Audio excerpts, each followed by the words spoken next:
Olá meus caros, sejam bem-vindos a mais um vídeo aqui no canal. E no vídeo de hoje eu quero falar sobre algo muito interessante, sobre uma das civilizações mais importantes da história, que é a civilização egípcia. Mas que nós, na escola, só aprendemos a respeito de múmias e pirâmides. Porém o Egito, ele esconde uma história fascinante, principalmente da ação de Deus dentro da história. Não é por acaso que Deus enviou o menino Jesus, Nossa Senhora, São José para o Egito durante a perseguição de Herodes. Não foi por acaso que Abraão, quando saiu de Ur e foi então para Canaã e não deu certo, ele teve que ir para a região do Egito, onde ele fez uma grande fortuna, se tornou um grande sheik, ou seja, um rei nômade, e voltou então para a terra de Canaã, onde conquistou aquele território e ali permaneceu. Não foi à toa que José do Egito foi para Canaã também, quando todo aquele território estava passando por uma grande crise de fome e apenas o Egito, por conta de José, era o país que tinha uma grande quantidade de comida, fazendo com que todas as nações fossem até ele. Todos esses eventos, como tantos outros na história bíblica, mostram a presença da ação da providência divina dentro da história do Egito. E tudo isso não é por acaso. Isso tem um motivo. E esse motivo nós precisamos conhecer e principalmente apresentar para os nossos filhos. E é exatamente esta a proposta dos Tesouros da História, As Maravilhas do Egito. Esse aqui, meus caros, é o meu quarto livro, o livro do Clube Tesouros da História.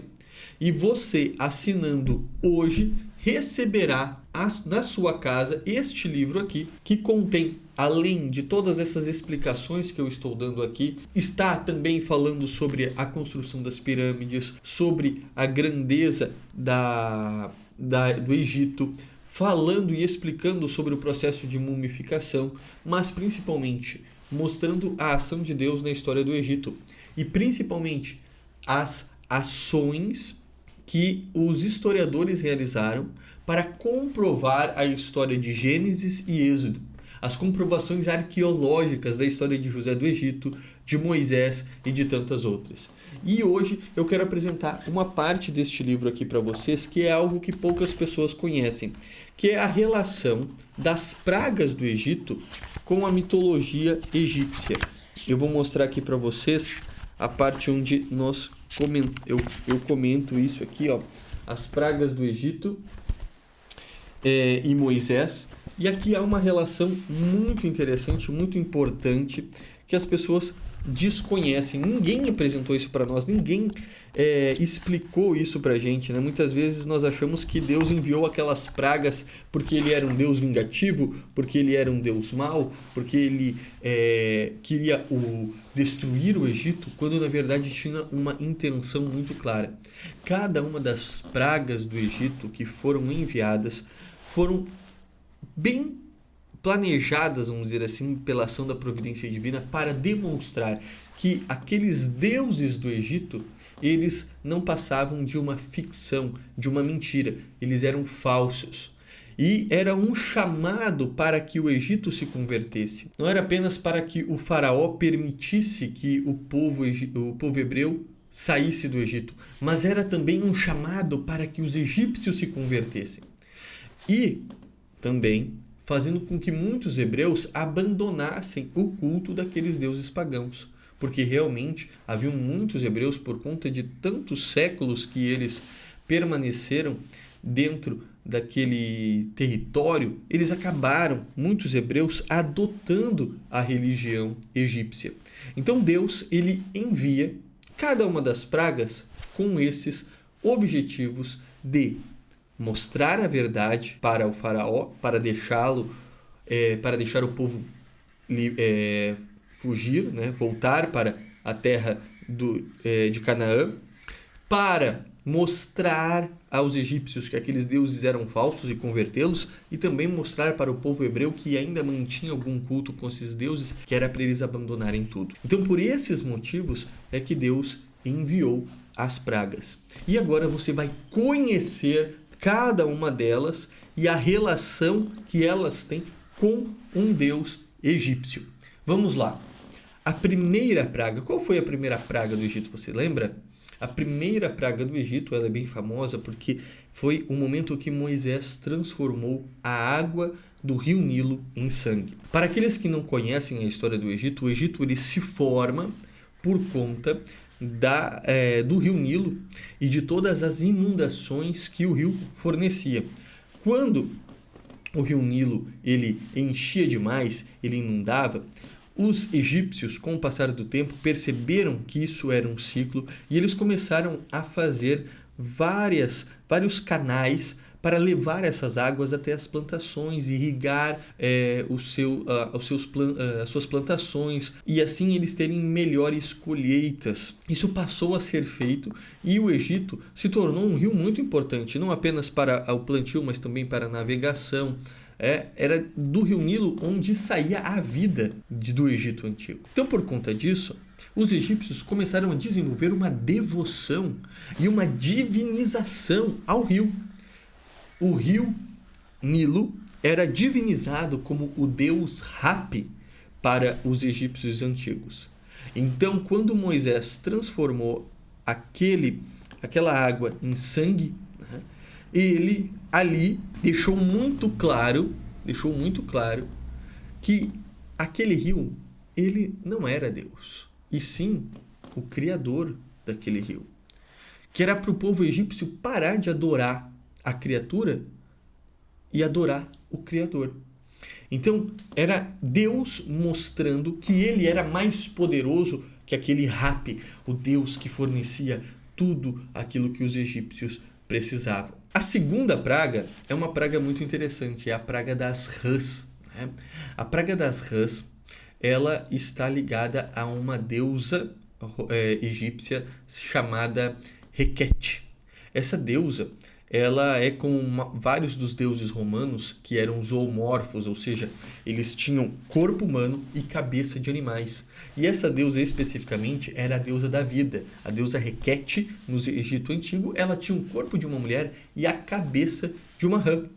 Ou seja, quando Deus enviou aquele monte de rã, né? Aquele monte de animal que agora vai ficar ficou tomando toda o Egito, as cidades do Egito. E um lembrete importante, isso só acontecia com as cidades egípcias, não acontecia com a cidade onde estavam os hebreus, os bairros hebreus, só acontecia nas cidades do Egito. Então essas pragas só atingiam o Egito e não atingiam os hebreus. Quando então houve aquela infestação de rãs por todo aquele território, aquilo era uma amostra para que o povo, novamente do Egito, abandonassem aquela crença da deusa da vida, a deusa Requete, e passassem a crer no verdadeiro Deus da vida, né? O Deus de Israel. Então, mais uma vez, nós vimos isso. A terceira e a quarta praga, elas estão interligadas, são pragas ligadas aos insetos, né? A infestação de piolhos, moscas, mosquitos, que ocorrem aí nessa terceira e quarta praga. E o que acontece? No Egito Antigo, havia um deus muito importante dentro da hierarquia, que era o deus Anubis. Anubis era o deus dos mortos, mas também o deus protetor do Egito. Veja só que engraçado. O deus protetor do Egito não era nem capaz de proteger o Egito de moscas, piolhos e mosquitos? Não era ele nem capaz de proteger de insetos o povo? Como assim ele é o protetor do Egito? Ora, mais uma vez, Deus mostrando que não há nenhum protetor para o Egito falso. O verdadeiro protetor do Egito é o Deus de Israel. É um convite, novamente, para que os egípcios abandonassem aquelas devoções aos deuses falsos, a demônios, e passassem a crer no verdadeiro Deus. A quinta praga, então, é a praga da morte dos rebanhos. Isso é muito interessante. Novamente, todos os rebanhos dos egípcios vão acabar morrendo. Todos eles. O rebanho de gado, de cabrito, de cabras, né, os frangos que eles tinham, enfim. Porém, o povo hebreu vai continuar com seus rebanhos. porque apesar de eles serem escravos, eles podiam ter alguns animais. E os animais somente dos egípcios é que vão morrer. Naquele tempo, havia uma deusa, a deusa chamada Hathor, inclusive era às vezes interpretada como uma vaca, mas ela basicamente tinha o corpo de uma mulher e cabeça de vaca, ou chifres, né, de touro, a deusa Hathor. Esta deusa, ela era a protetora dos animais. E os egípcios faziam sacrifícios, oferendas a ela quando eles queriam pedir alguma bênção ou agradecer que eles tiveram um bom rebanho, né? Tiveram ali naquele ano, uma boa produção de animais. Então eles agradeciam a esta deusa. Ora, mais uma vez, Deus mostrando que essa deusa não tinha capacidade de proteger os animais, porque o verdadeiro Deus era o Deus de Israel. Ele sim poderia protegê-los. Então nós vemos mais uma vez esta ação de Deus buscando mostrar a verdade para o Egito. Isso se repete também na sexta praga, que é a praga das úlceras, né? Onde o povo egípcio vai começar a ter manchas por toda a pele, vão ficar todos marcados com úlceras, vai dar uma epidemia, o Egito inteiro vai pegar, apenas os hebreus não. E naquele tempo, os egípcios, eles eram muito desenvolvidos na questão da medicina. E a deusa da medicina era a deusa Ísis. Esta deusa, ela era invocada pelos sacerdotes egípcios sempre quando eles precisavam solicitar alguma cura, alguma ação para proteger alguém, para curar alguém. E agora a deusa Ísis abandona o povo e o Deus verdadeiro mostra mais uma vez que ele, o Deus de Israel, é um Deus verdadeiro e não aqueles deuses falsos. Então a deusa Ísis, que era a deusa da medicina, não conseguia curar o povo nem mesmo de úlceras. Imagine de outras coisas. Então, mais uma vez, nós vemos aí a ação de Deus. Depois, nós temos a sétima praga, que é a praga da chuva de pedras, ou seja, uma chuva de meteoritos que atingiu o Egito. Apenas as cidades egípcias. O povo hebreu não foi atingido. E o que acontece? No Egito Antigo, eles tinham a ideia de que o céu era uma deusa, a deusa Nut. Esta deusa, ela protegia o Egito, ela ficava, inclusive, se você pesquisar as imagens, você vai ver que essa deusa, ela fica curvada, né, com os pés e as mãos, assim, como se ela protegesse, colocasse o Egito protegido, né, embaixo dela. E o que acontece? Na interpretação dos egípcios, as estrelas ficavam presas em Nut. Olha só que interessante. Então as estrelas eram parte de Nut. Os egípcios também eram povos muito desenvolvidos no estudo dos astros, né, que antigamente se chamava astrologia e hoje nós chamamos de astronomia, mas significa a mesma coisa. Então o que acontece? De repente as estrelas começam a cair pedras no povo egito. Cadê a deusa Nut? A deusa do céu que nos protege. Agora ela está enviando pedras sobre nós. Então, mais uma vez, mostrando que aquela deusa era falsa. A oitava praga, nós temos a famosa nuvem de gafanhotos que vai devastar todas as plantações do Egito Antigo. Os gafanhotos, e isso ocorre até hoje, nós tivemos recentemente em 2020 um enxame, né, uma nuvem de gafanhotos que atingiu o Uruguai, a Argentina, uma parte do Rio Grande do Sul, Paraguai, e ali aqueles gafanhotos eles vêm e eles devastam tudo que é verde, eles comem tudo, não deixam nada. Então os gafanhotos vieram e destruíram todas as plantações dos egípcios. E naquele tempo havia o deus Osíris, que era o deus protetor da agricultura. Ou seja, mais uma vez Deus mostrando que aquele deus é falso. A nona praga é uma das pragas mais interessantes, que é a praga dos 3 dias de escuridão, ou seja, 3 dias que o sol não nasceu.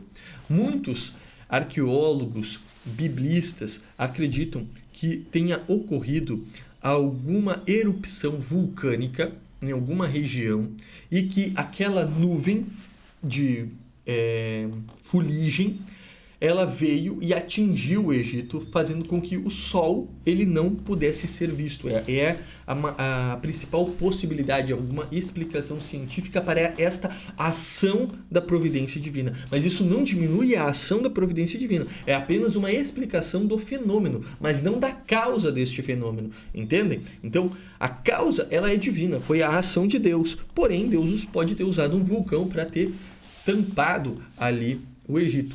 Porém, o que é interessante aqui? No Egito Antigo, havia toda aquela mitologia deles. E o deus principal era Horus ou Amon-Ra, que é o mesmo deus que faz referência ao Sol.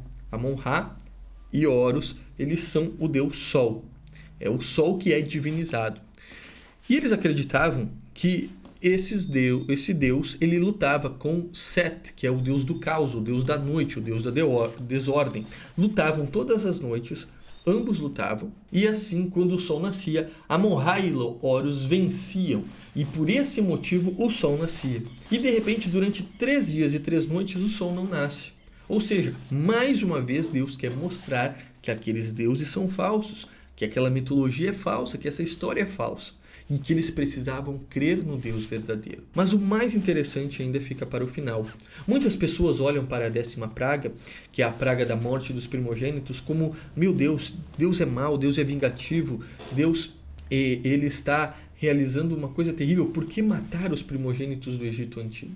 A questão é que, meus caros, naquele tempo, os faraós, assim como os sumérios, porque os egípcios, né? Assim como os sumérios, na verdade, tudo aquilo que o Egito fez, ele copiou, adaptou e melhorou da civilização suméria, babilônica. Eles, os faraós, eram considerados seres divinos, ou seja, deuses. Isso vai se repetir no Império Romano, isso vai se repetir na Pérsia, na Babilônia, e até hoje há esta crença de que políticos são deuses. Quando, na verdade, você retira a fé verdadeira da sociedade, você acaba divinizando muitos políticos. Não é à toa que nós vemos aí, por exemplo, na China, na Coreia do Norte, devoções aos ditadores, né? Não é à toa que aqui no Brasil o pessoal fazia os santinhos do Getúlio Vargas, fazem quadros do Lula, e aí, até mesmo do Bolsonaro. O pessoal às vezes tem uma devoção quase que espiritual para com esses homens. E os faraós, sabendo desta idolatria, souberam muito bem usar para que eles se apresentassem como deuses para o povo egípcio. Então, o que acontece? O faraó era um deus. Quando o primogênito do faraó morre, que é um deus também, e o próprio faraó não consegue fazer nada para evitar isso, como assim o faraó é um deus que não consegue nem impedir morte do seu filho? Um outro detalhe importante é que esta praga ela está totalmente interligada com aquilo que os egípcios fizeram com os filhos dos hebreus, que era a morte dos meninos, que eles jogavam no rio Nilo no tempo do nascimento de Moisés. Então, a morte dos primogênitos é uma consequência daquele pecado que aquele povo realizou. Então, esta praga ela foi definitiva para que o faraó saísse da sua soberba, caísse em si e libertasse o povo.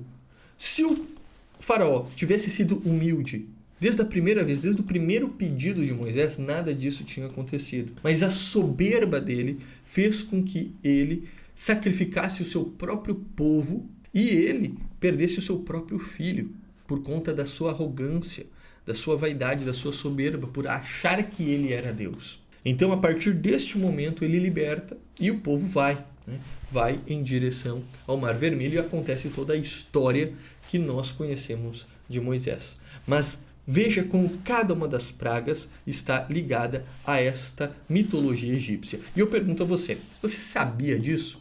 Você já tinha escutado isso? Meus caros, isso aqui é fascinante.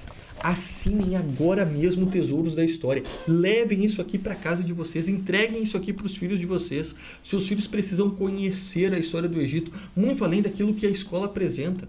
Então, aqui está o QR Code, tesouros.com, tá? tesourosdahistoria.com. Entrem no site, conheçam mais e se inscrevam, assinem, e não é apenas o livro que você recebe, os assinantes do clube têm acesso a aulas, eu dou aulas ao vivo para os filhos de vocês, os pais vão ter acesso a um grupo de WhatsApp para tirar dúvida, entre tantas outras coisas. Então não percam a chance de se tornar um assinante do Clube Tesouros da História, já que mais de 500 famílias já fazem parte deste grupo, e eu espero também por você. Deus abençoe.